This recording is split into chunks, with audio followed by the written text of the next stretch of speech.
In 1929, Nestlé was challenged to help preserve the surplus coffee beans in Brazil that resulted from the Wall Street crash. And Nestlé accepted the challenge. Nestlé coffee specialist, Max Morgenthaler, was on a mission to create a delicious cup of coffee simply by adding water.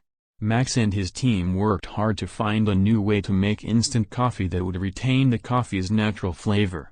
In 1938, they found the answer, and Nescafe was born.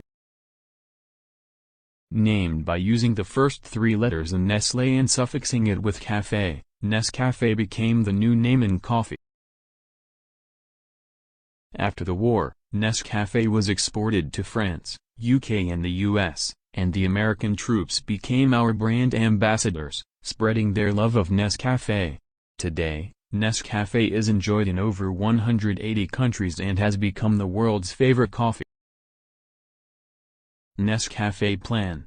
It's a way to help coffee farmers make a better living, support local communities, inspire the next generation of farmers, and do so without damaging our planet. Nescafe is the biggest domestically produced coffee brand in the Philippines. We are buying as much coffee as we can locally, and are increasing our direct purchasing from farmers and cooperatives. So now that Nescafe have the raw materials, next is they need to process these coffee. These coffee beans will go through these several processes. Step 1. Blending. The character of coffee beans varies naturally from region to region, season to season and variety to variety. Step 2. Roasting.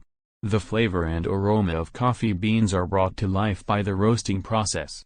Temperature and time are carefully controlled to develop the coffee's flavor to the full. Step 3. Grinding. The roasted coffee beans are then ground into a coarse powder.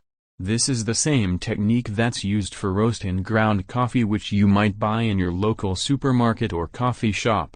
Step 4. Extraction. The roast and ground coffee is put into a series of extraction cells. These do the same job as a domestic coffee percolator or filter coffee maker, extracting the coffee flavor from the coffee grounds into hot water. This happens using controlled pressure and temperature conditions which makes the extraction process very efficient. Step 5. Drying. Soluble coffee is produced by drying the liquor in one. Step 6. Agglomeration.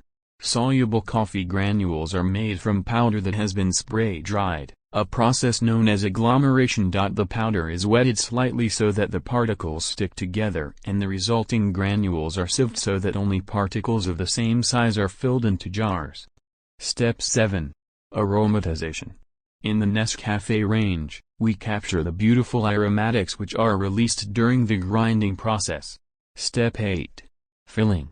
The soluble coffee powder or granules are filled into glass jars or sachets. Filling is carried out in an inert gas atmosphere, to prevent any deterioration of the flavor or aroma of the coffee during storage. Every day, the coffee we purchase and transform is transported to customers from factories and distribution centers.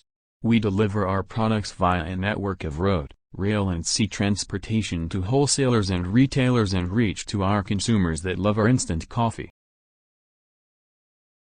Group members: Candela, Daniel Jan A. Colada, Christine R. Colmaner, Jamaica Lee A. Faustino, Jeffrey M. Flores, Danielle Ezra V.